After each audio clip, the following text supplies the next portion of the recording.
अस्सलामुअलैकुम रहमतुल्लाहि वबरकातुहू। उम्मीद है आप सब खैरियत से होंगे। जैसा कि आज हमारा जो टॉपिक है वो हमने टी टेस्ट के बारे में पढ़ना है, टी स्टैटिस्टिक के बारे में इंट्रोडक्शन। सबसे पहले देखेंगे टी स्टैटिस्टिक या टी टेस्ट जो होता है वो कहाँ पे यूज़ होता है और इसको यूज़ कैसे करते हैं और इसका फार्मूलाज वगैरह देखेंगे। आइए देखते हैं।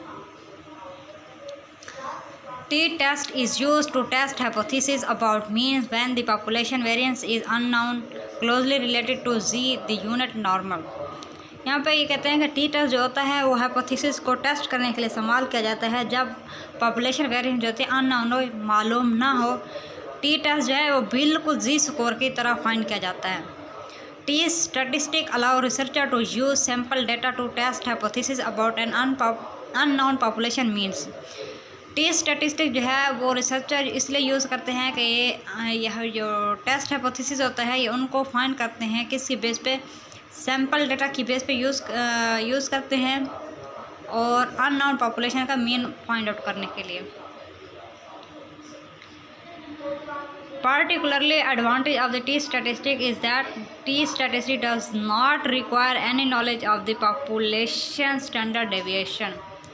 इसका सबसे ज़्यादा एडवांटेज क्या है, ख़ास एडवांटेज क्या है कि टी स्टैटिस्टिक हम तब यूज़ करते हैं जब हमारे पास पॉपुलेशन का स्टैंडर्ड डेविएशन फाइंड ही ना हो। T statistic can be use to test hypothesis को यानी कि फाइंड करने के लिए हम क्या करते हैं, टी स्टैटिस्टिक या टी टेस्ट यूज़ करते हैं अबाउट कम्प्लीटली अननोन पॉपुलेशन, जब हमारे पास पॉपुलेशन जो है मुकम्मल तौर पर अननोन हो। That is both mean and standard deviation is unknown. जबकि इसका मीन और स्टैंडर्ड डेविएशन दोनों जो अननोन हो तब हम क्या यूज़ करते हैं, टी स्टैटिस्टिक यूज़ करते हैं। Only available information about the population come from the sample. तो हम क्या करते हैं, इंफॉर्मेशन जो हासिल करते हैं वो सैम्पल के बेस पे इंफॉर्मेशन गेट करते हैं एक पॉपुलेशन की। यहाँ पे हमारे पास तीन तरह की वैरायटीज़ होती हैं, simple sample, independent samples and dependent samples. Copy pencil साथ रखा करें, इस तरह से आप जब नोट करेंगे तो आपको ज़्यादा अच्छे से समझ आएगी। आपके अपने हाथों से बने हुए पॉइंट जो होंगे वो जब आप खुद पढ़ने बैठेंगे तो आपको बहुत अच्छे से समझ आएगी। तो कापी पेंसिल ज़रूर साथ रखा करें। आगे देखते हैं कि हमारे पास टी टेस्ट की टाइप क्या क्या है। Single sample T, we have only one group. इसमें क्या होता है कि सिर्फ एक ग्रुप होता है, want to test against the hypothetical means. इसमें हम क्या करते हैं, हाइपोथेटिकल मीन को फाइंड आउट करने के लिए हम क्या यूज़ करते हैं, single sample T test. Independent sample test में क्या होता है कि हमारे पास दो मीन्स होते हैं, मतलब दो ग्रुप्स होते हैं, नो रिलेशन बिटवीन ग्रुप्स, और इन ग्रुप्स के दरमियान कोई रिश्ता नहीं होता, कोई ताल्लुक़ नहीं होता।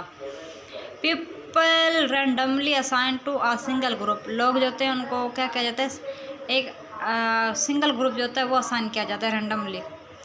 डिपेंडेंट टी में क्या होता है कि वी हैव टू मीन्स, इसमें हमारे पास टू मीन्स होते हैं, इधर same peoples in both groups, दोनों ग्रुप में जो लोग होते हैं वो तो या तो दोनों सेम हो सकते हैं या रिलेटेड हो सकते हैं, मिलते जुलते हो सकते हैं। जैसा कि हस्बैंड वाइफ हो गया, लेफ्ट हैंड राइट हैंड हो गया, हॉस्पिटल हो गया, पेशेंट हो गया एंड विजिटर्स हो गए।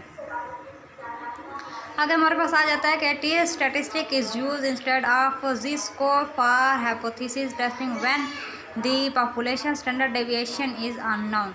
हम टी स्टैटिस्टिक का यूज़ करते हैं जब हमारे पास पॉपुलेशन का स्टैंडर्ड डेविएशन जो है अननोन होता है, तब हम यूज़ करते हैं।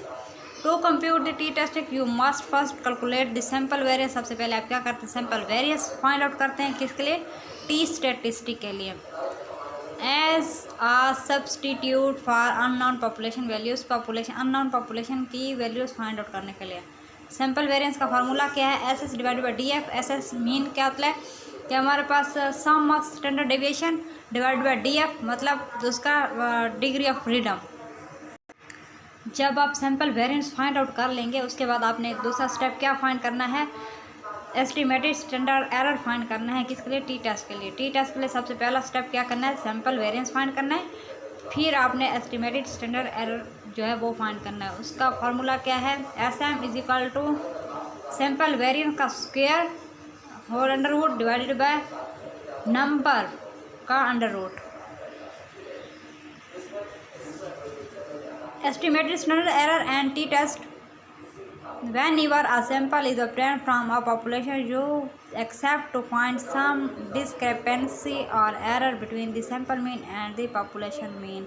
जब ये आप सॉल्व आउट करोगे तो आपके पास क्या होगा, जो सैम्पल मीन होगा वो डिफरेंट होगा, जो पॉपुलेशन का मीन है उसमें भी फ़र्क होगा. This general phenomena is known as sampling error. ये सैम्पलिंग एरर की वजह से भी आ सकता है. The goal of a hypothesis test is to evaluate the significance of observed discrepancy between sample mean and population mean. This calculation defines standard error exactly as it was defined in chapter 7 and 8, but now we must use the sample variance S square in the sample of the unknown population variance sigma square. Use sample standard deviation in the place of unknown population standard deviation.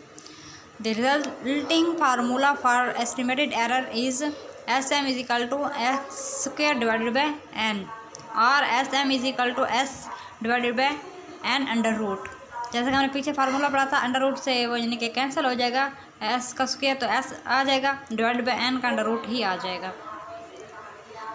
Next आ जाता है finally t test is computed using the estimated standard error. The t test या t statistic is used as substitute for a z score that can not be computed when the population variance of standard deviation is unknown.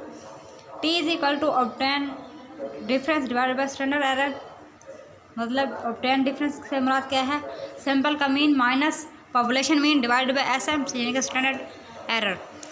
The structure of t formula is similar to that of the z score in that z और t is equal to sample mean minus population mean divided by standard error. तो यानी कि same formula मिलता जुलता है T test और जी score का. T distribution is approximations of the normal Z distribution. To evaluate a T statistic that is obtained for a sample mean, critical regions must be allocated in a T distribution. There is a family to D distribution with the exact shape of the particular distribution of T values dependent on degrees of freedom n-1. Therefore the critical t value depend on the value of our df associated with the t test. df increase the shape of distribution approach a normal distribution. अगर आपके पास यानी कि df की value जब आपके पास df की value ज़्यादा होगी तो उसके वक्त पर यानी कि आपके जो t की शेप होगी, डिस्ट्रीब्यूशन होगी, वो कैसे होगी, नॉर्मल डिस्ट्रीब्यूशन होगी. ये देखें, जैसे जैसे डी एफ की वैल्यू बढ़ती जा रही है वैसे ही हमारे पास नॉर्मल डिस्ट्रीब्यूशन जो है वो बनती जा रही है. T distribution and degree of freedom. The value of degree of freedom D F is equal to n-1 होता है, is use to describe how well the T statistic represent a Z score. Also the value of D F will determine how well the distribution of T approximate a normal distribution. For a large value of D F the T distribution will be nearly normal, but with small value of df the T distribution will be flatter and more separate out than a normal distribution. मतलब हमारे पास जब df की value ज़्यादा होगी तो हमारे पास जो T distribution है यानी कि टी टेस्ट की जो यानी कि वैल्यू है वो क्या कि नॉर्मल डिस्ट्रीब्यूशन में आएगी. अगर हमारे पास df छोटा होगा तो हमारे पास जो उसकी कर्व बनेगी यानी कि जो बेल शेप होती है, नॉर्मल डिस्ट्रीब्यूशन होती है, वो क्या होगी, सेपरेट आउट होगी, फैली हुई होगी या फ्लैटर होगी. To evaluate the T statistic from a hypothesis test, you must select an alpha level, find the value of df for the t statistic and consult the t distribution table. If the obtained t statistic is larger than the critical value from the table, you can reject the null hypothesis. अगर आपके पास जो t statistic हासिल हुई है वो ज़्यादा है किससे, क्रिटिकल वैल्यू जो कि आपकी टेबल से आई है, तो आप क्या करेंगे, नल हाइपोथेसिस को रिजेक्ट कर देंगे.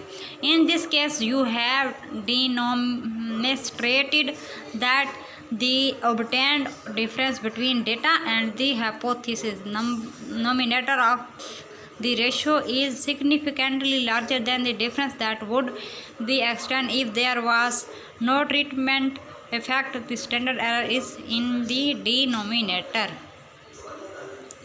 When t statistic is use for hypothesis test Cohen d can be computed to measure the effect size.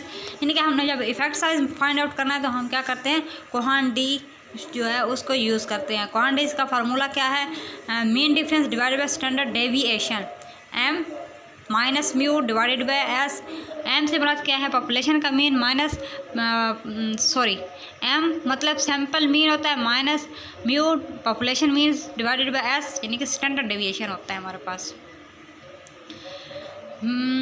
Magnitude of D यानी कि हमारे पास कोहान डी की वैल्यू है उसके बारे में देखते हैं कि डी इज इक्वल टू 0.2 अगर होगा तो स्मॉल इफेक्ट होगा, डी इज इक्वल टू 0.5 तो मीडियम इफेक्ट होगा, d is equal to 0.8 large effect होगा।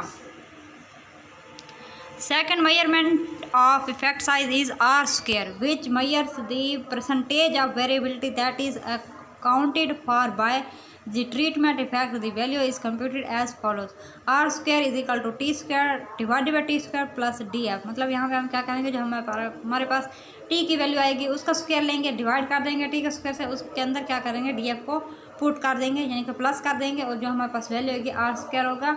ये हमारे पास सेकंड एक स्टेप है या एक सेकंड फार्मूला है साइज इफेक्ट फाइंड करने का, अगर हमने परसेंटेज के अंदर निकालना है साइज इफेक्ट।